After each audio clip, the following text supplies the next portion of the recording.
Yeah, just give it to my partner here. Can you tell me? Okay, so Jasmine, the camera's caught you on camera scratching, which is criminal mischief, vandalizing his vehicle. Okay, that is a crime. Did you put over the radio for the female or not?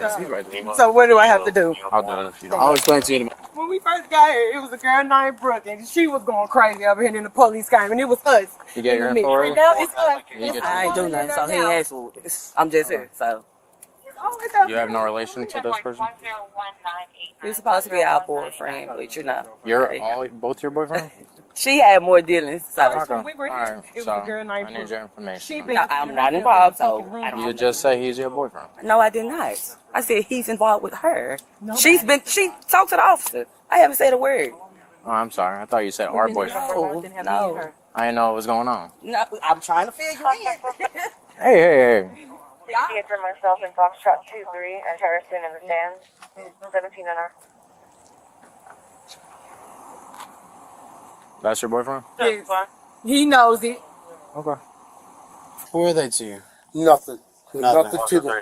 Some I got random one time, individuals. and they won't stop coming by. I told them my cousin's dying. Don't come around here. I got my family coming.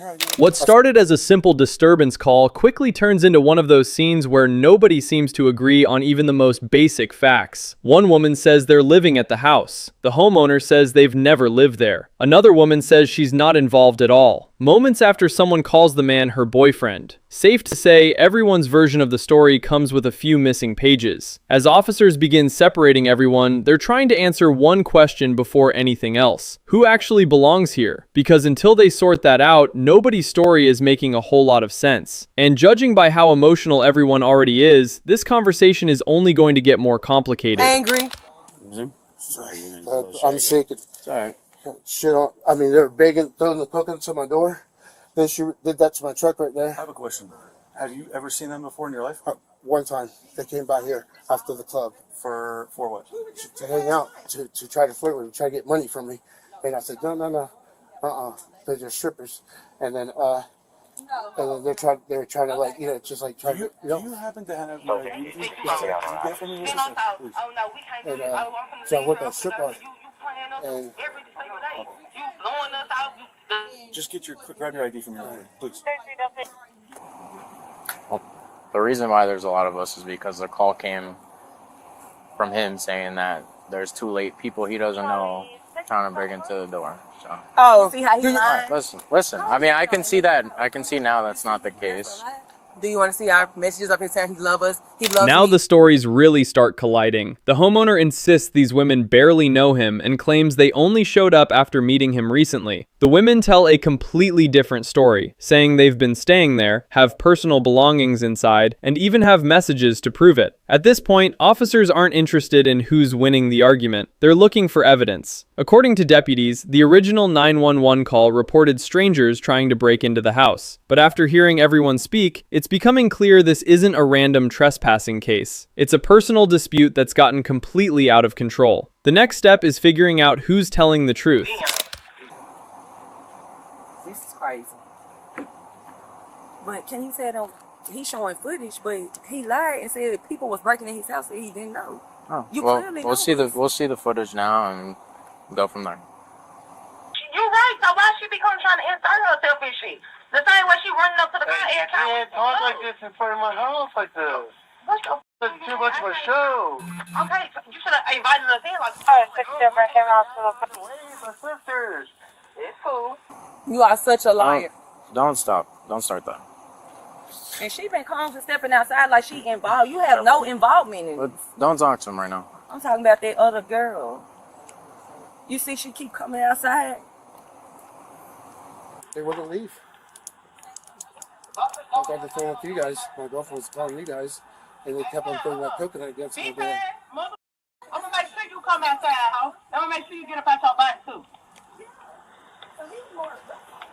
As emotions cool just enough for people to explain themselves, a clearer timeline begins to emerge. The women insist they were welcome at the house the day before and claim everything changed after another woman showed up. According to them, they suddenly went from invited guests to unwanted visitors in less than 24 hours. Whether that's true or not is something officers still have to sort out. But one thing is obvious. This is no longer just about who was dating whom. It's about property, damaged relationships, and allegations that someone's vehicle was intentionally scratched. And according to deputies, that's where this case starts moving beyond a simple argument.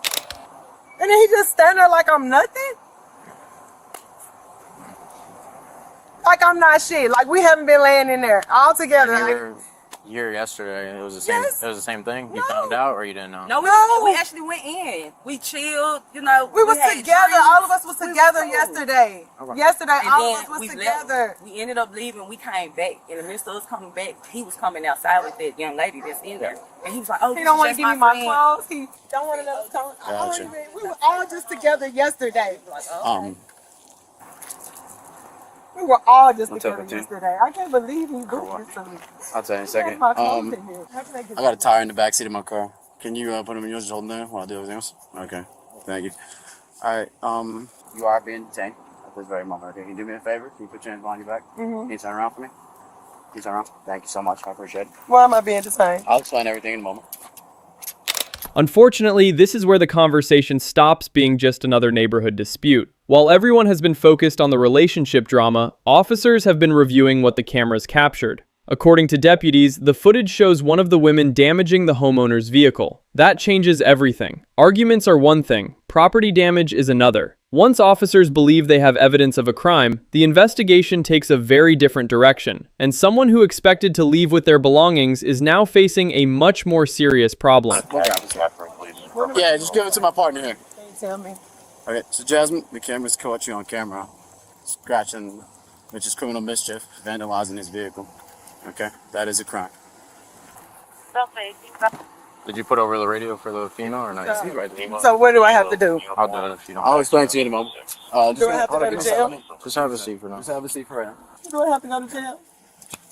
I'm gonna have a female come. Okay, she's gonna make sure. Can you just answer my question? Do I have to go to jail? Yes, ma'am.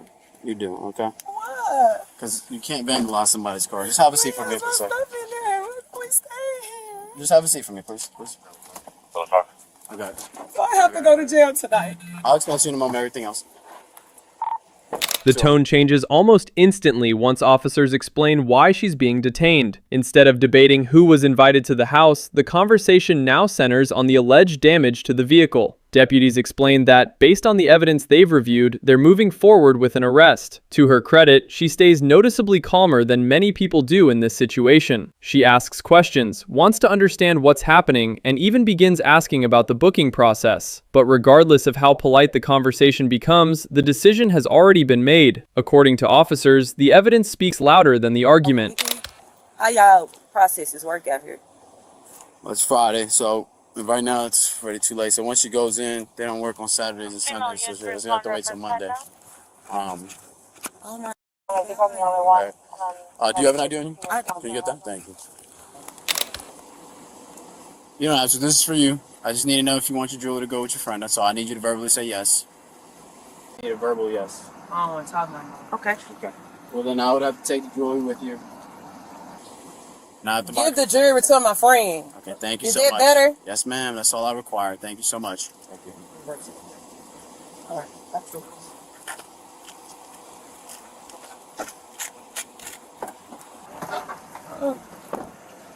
With the arrest nearly complete, the focus shifts to the small details that always come at the end of these encounters. Officers make sure personal property is handled correctly, confirming where jewelry and other belongings should go before transport. It may not be the most dramatic part of the call, but it's an important step that protects everyone involved. Only after all of that is sorted does the reality of the situation finally seem to sink in. Questions about bonds and what happens next replace the earlier shouting, bringing an emotional neighborhood dispute to a much quieter ending.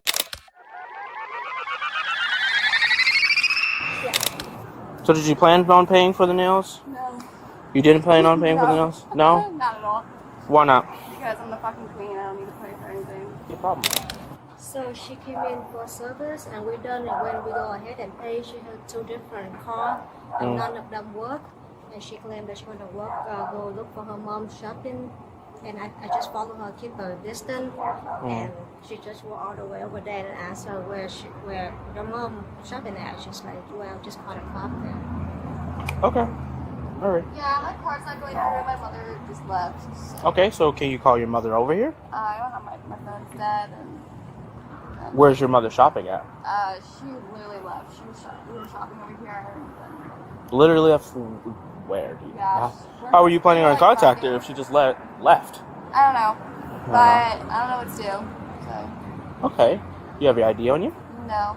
Don't? I don't. Yeah, nothing at all? No, no problem. Not a problem.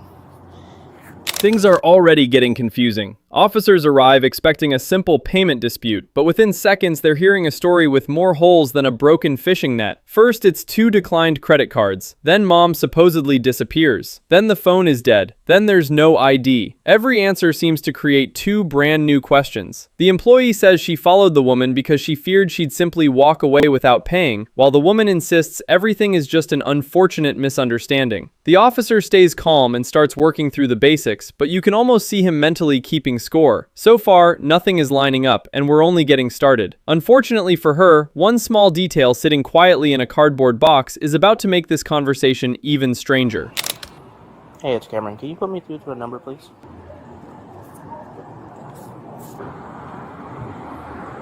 Does your phone have service?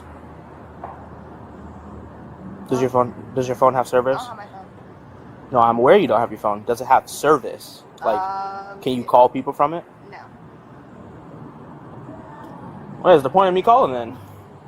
So your phone doesn't have service at all and you can't call from it? Mm-mm. So even if you did have... Wi-Fi. Oh, so even if you did have your phone, it wouldn't matter at all. Yeah, no. What card did you use to pay for your nails? Well, I was with my mom, and then we bought those, and then... Do you have the cards on you still? No. No? Where the cards at? With my mom. So... Is your mom in the store? She asked me about it. You handed them cards. Yeah. I handed her a card, and it's not going through, so... Yeah. Okay. Where are those 2 cards at? Do you have them on you? They're in my bag. So, Can I see them? No. Okay, that's fine. No, not a problem at all. I gotta wait for him. What were the... You said the name was what in the card? Now the officer starts testing the story instead of just listening to it. If the phone doesn't have service, how is she planning to contact anyone? If mom has the cards, why were they supposedly used inside the salon? And when the officer asks to simply see the cards, the cooperation disappears almost instantly. That's usually not the direction you want an investigation to go. Then comes another twist. The 2 cards reportedly don't even have her name on them. Suddenly they're not talking about a declined payment anymore. They're trying to figure out who actually owns the cards. Every answer changes, every explanation shifts, and the officer's patience is definitely being put to work. See why they're declining? That's the question. If your mom has access to the cards... I already said I'm fine. I'm gonna go. Go where? To jail. Okay. For what? Because it's not going through. I can't pay for it. So I'll Yeah. just go to jail. I don't fucking care. Alright. No, it fucking didn't. It's a not a Ma'am, dumbass listen, fucking bitch. she's talking to him. Oh, yeah. Quiet. So let's get a Anyway, reaction out. okay. So if she's in possible possession of a stolen credit card, do you think that you have reason to search her bag and Yeah, stuff like that? No, absolutely. I'm not. You gonna make up lies about me, bitch? Shut the fuck up. Ma'am, let's not do all that. Alright, ma'am, if you don't mind, I'd like to search your bag so I can see for the cards. Do you have any weapons or anything in there besides the cards? No. No? Okay. Do you have anything on you at all? Do you have anything on you? No. Okay. And you said the cards are to your sister. What's your sister's name? Were you about to say you don't know? Okay, I'm not speaking to you. Okay, that's fine. Not a problem at all. Where do you keep the cards? Directly in the bag?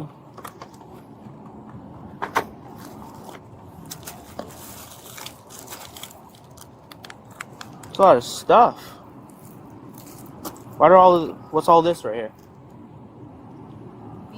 At this point, officers explain they're investigating possible fraud, so they ask for permission to check the bag. Instead of clearing things up, the search raises even more questions. The cards are nowhere to be found, but there's plenty of brand new merchandise with tags still attached. That's certainly one way to make a routine payment dispute a whole lot more complicated. The officer keeps giving her opportunities to explain what's going on, but cooperation has officially left the building. Every simple question turns into another dead end, and then the conversation takes an unforgettable turn that's about to answer the question everyone has been wondering since the video began.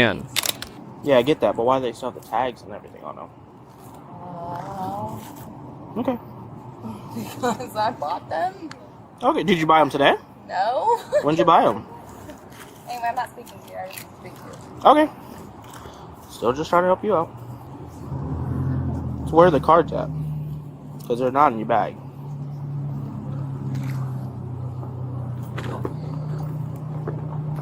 Thank you.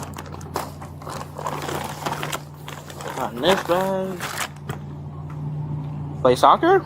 Volleyball? No? Did you see what she did with the cards? Did you give the cards back to her? No, I put them in my bag. So I don't know. So she did give it back to you. That's. I didn't throw anything in the trash. Oh. Which trash did you possibly see her throw it in?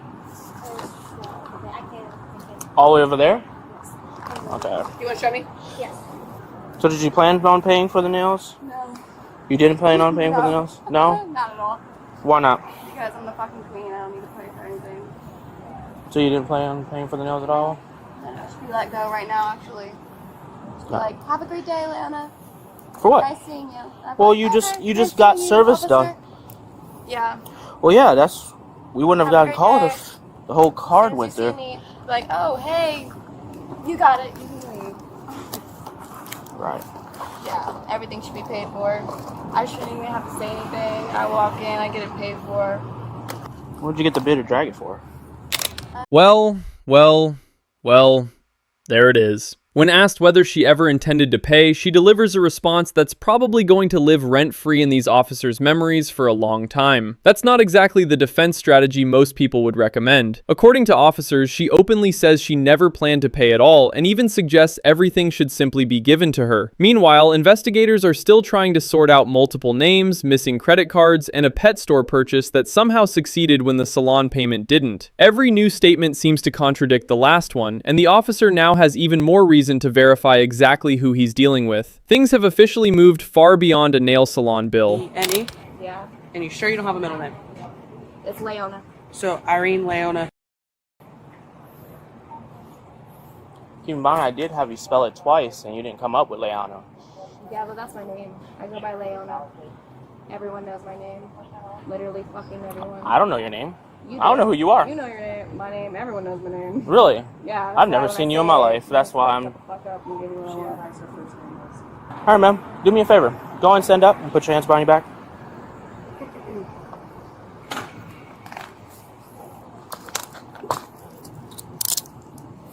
Other arm.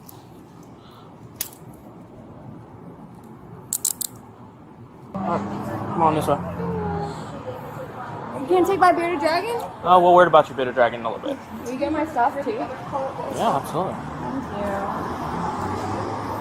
This is where the identity issue completely unravels. The officer gives her another chance to confirm who she is, but the name changes. Again. First one spelling, then another, then an entirely different first name enters the conversation. That's a problem because officers explain they aren't getting a match in their system, making it difficult to confirm her identity. At this stage, the investigation isn't getting simpler, it's getting longer. Eventually, the officer decides he's heard enough conflicting information and moves forward with the arrest while promising they'll sort everything else out afterward. The bearded dragon, however, is still somehow one of her biggest concerns. Okay. It's not a problem. Okay. So, she will be going to jail because she did confess to me that she was not going to tend to pay for it. She was just going to walk in and walk out. That's all she said to me, though. And we'll go from there. I'm going to be doing the report for it, as well as taking her to jail for it. Okay. Yes. As for the money, we shall see. I'll give you a case card number. you can go through with that situation with senior court if you want to do what you need to do as civilian-wise. But she will be going to jail today, okay? I don't think I can get the money back anyway. Yeah. But the thing I'm worried is like, look like she's a theft, like credit card theft or something. And Yeah, so we're looking at the cards that she's... That's what I'm worried about. I want to go ahead and break charges and so you can investigate for her. Yeah, absolutely, no, for sure. And that's what we're currently working on, so we shall go from there. She does have a lot of items. 6309. 6309. She used this one. And that is not in her name. They're both in two separate names. Yeah, they are. So using a card to make a purchase. Fraud. She told you that they were her sisters, but she wouldn't give you her sister's name. Yeah. Yeah, she gave me Layla.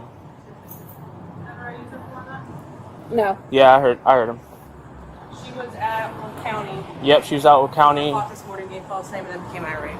She just gave me that first name that you took from her. She didn't give me that at first. Yeah, well, we already have her on that. That's all Walmart stuff. I texted Jeff to see if He's he missing. hasn't responded back to me. The red debit card is what she used to pay for the Bearded Dragon. That's not in her name. And the first card she gave me, the red credit cards had a Kaylee name on it. So Okay. With the arrest complete, officers explained to the salon employees why the situation escalated beyond a simple unpaid bill. According to the officer, the woman admitted she never intended to pay for the services, and investigators are now looking much closer at the credit cards involved. As they begin examining the cards, another major issue appears. They reportedly belong to different people entirely. Then, investigators compare notes with another nearby business, where the same woman allegedly purchased a bearded dragon using yet another card and even provided a different name. By now, what started as a $120 salon dispute has expanded into a much larger fraud investigation, with officers working to determine exactly which identity and which payment method is actually legitimate. Okay, but she told you that her name was Kaylee when you asked what it was, but she had signed in under a different name? Yes. Unfortunately, it's very cute. I would love to take it into evidence, but I can't. So we have to return it. I feel bad for the little fella. I knew something was up. It's beauty, justice. Was she acting weird or anything like that towards you guys, or? She was out of it. Well, she came in without pants at one point. Oh. Do you have that on camera? That I don't, unfortunately. Like completely, like without any pants on? The girls in grooming said she had like a white micro bikini bottom on. I said all I saw was cheeks. Yeah. What time did she come in here for that? I'm sorry. Just when you think the story can't get any stranger, officers speak with employees at the pet store. They describe unusual behavior throughout the day and confirm investigators are collecting even more information about the purchase of the bearded dragon. Store records, account details, payment information, and another reported name all become part of the investigation. It's a reminder that a case that begins with one declined transaction can quickly grow as officers connect events from multiple businesses. And by the time everything is pieced together, this encounter looks very different from the simple payment dispute everyone thought it was at the beginning.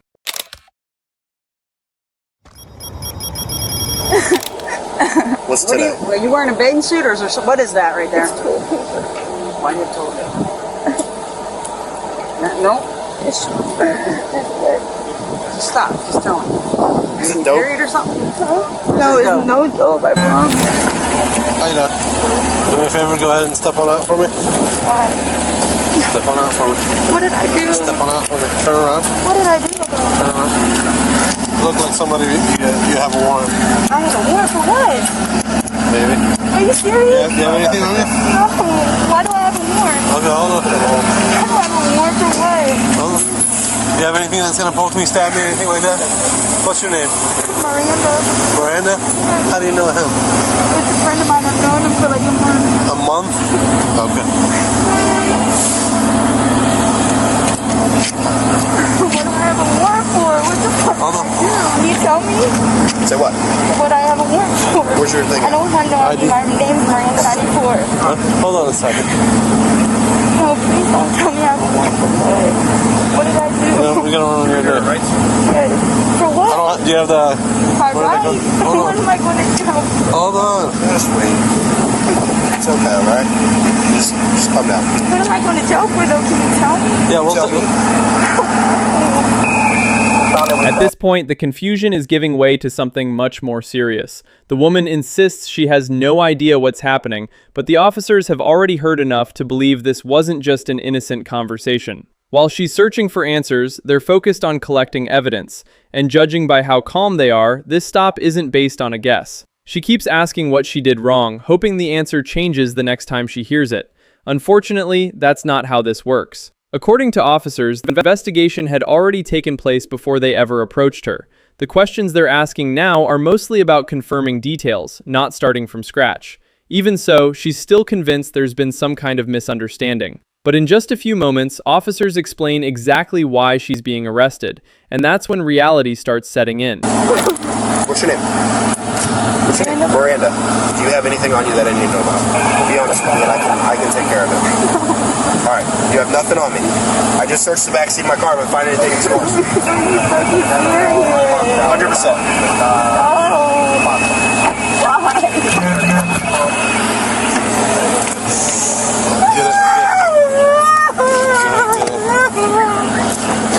I'm just gonna take this off, alright?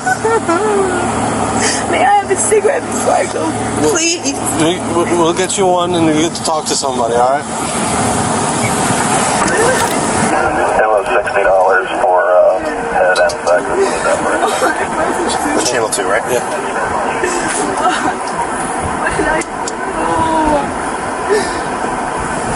Radar lines. 3 November 45 Central. Traffic stop.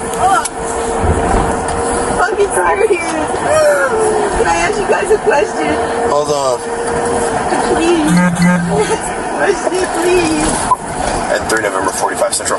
We'll have an adult female in custody. Can we get a case number and copy of female transport? Case number 7370-7370. And you need transport or you're transporting her? We're doing the transport from the 100 block of Main Street to Mason Drive.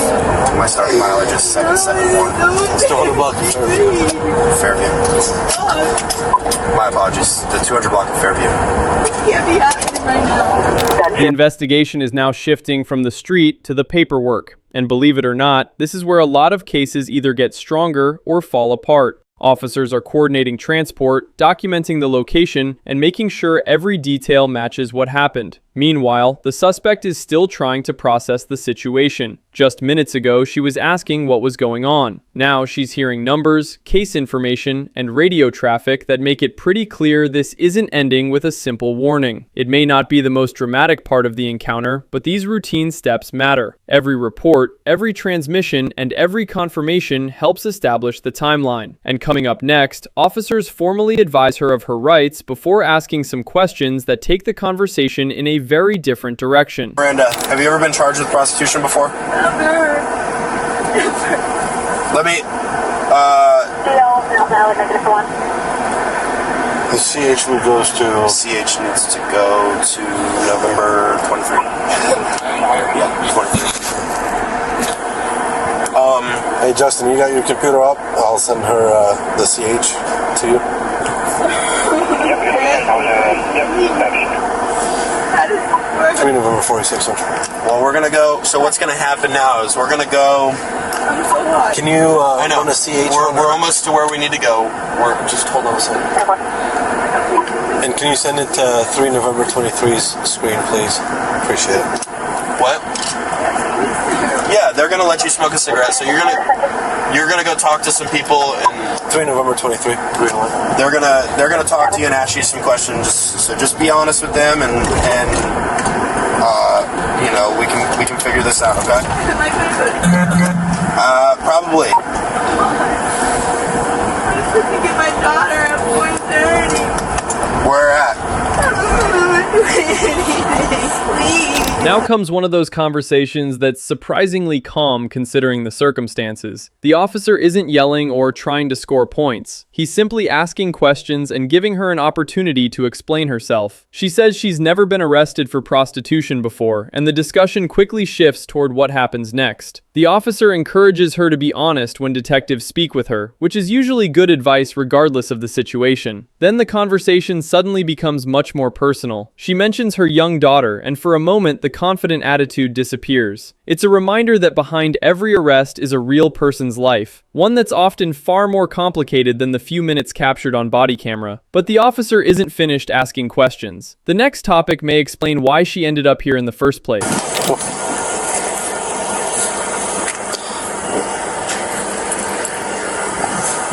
Does this rock mean something to you? This is my daughter. Turn face for this quick. She's gonna switch right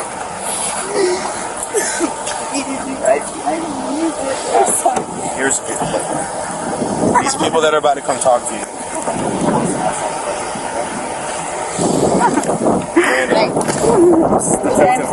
Alright, Miranda, you got anything on you I need to know about?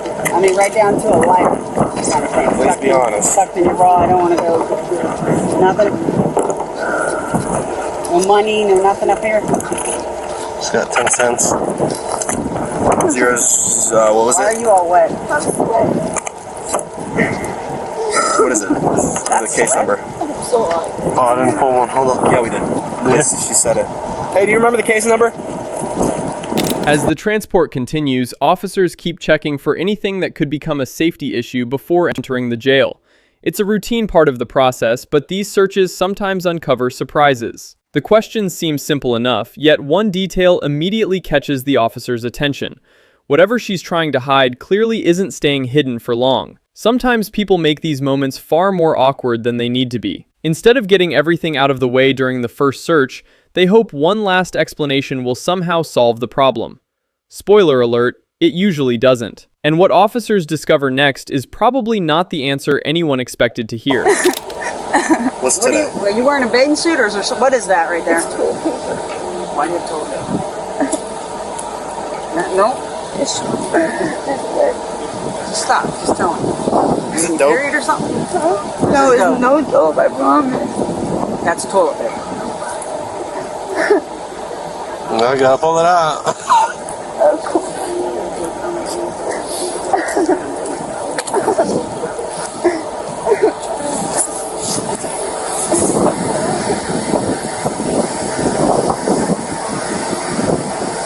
Look it over. Nothing else? Yeah, it feels like that for me. I'm tired. What's Tuesday? 28. Stand up.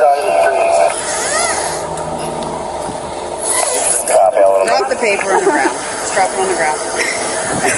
Well, that mystery gets solved quickly. The officer notices something unusual and asks about it, leading to one of the more awkward explanations you'll hear in a body cam video. According to her, it's nothing illegal, just toilet paper she forgot was there. Whether that's embarrassing, suspicious, or a little of both, officers still have to verify it before moving on. Jail staff don't exactly appreciate unexpected surprises during intake. The situation turns into an uncomfortable but oddly humorous exchange, proving once again that body cam footage has a way of producing moments no scriptwriter would dare invent. Once everything is sorted out, the transport finally continues without any further issues. Don't be sorry to us.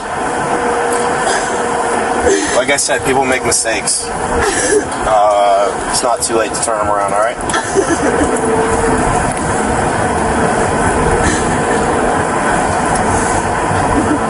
How old's your daughter? 19 months?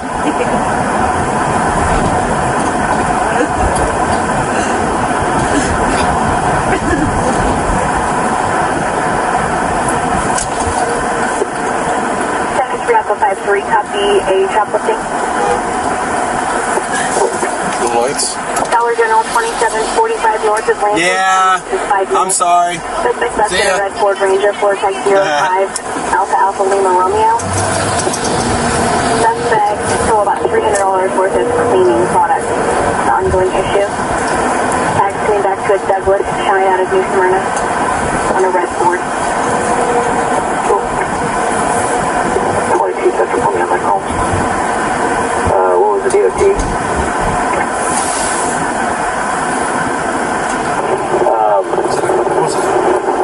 See that? Halifax. Yellow car? Joe. The sports car? Yeah, it's a Lotus. Was that what that was? Why are we taking her to Val? So they can talk to her.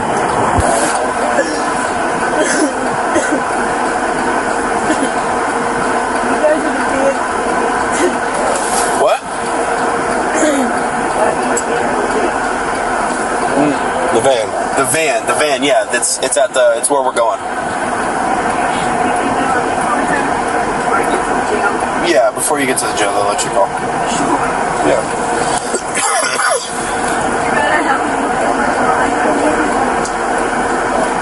Who do you want to call? With the arrest process nearly finished, the mood changes considerably. The adrenaline has worn off, and what's left is a much quieter conversation about consequences and what comes next. The officer reminds her that mistakes don't have to define the rest of her life. It's not a lecture, just a straightforward conversation during the long ride to jail. She talks about her daughter, asks about making phone calls, and wonders how the bond process works. At this stage, there's very little either side can change. According to officers, those decisions will be handled through the normal court process once she's booked. It's a noticeably different ending than the emotional start of the encounter. What began with confusion and denial ends with acceptance that the legal process is now in motion, leaving the rest of the outcome to investigators and the courts. I hope you like this video. For more informative investigation cases, subscribe us, and stay updated for upcoming videos. Thanks for watching.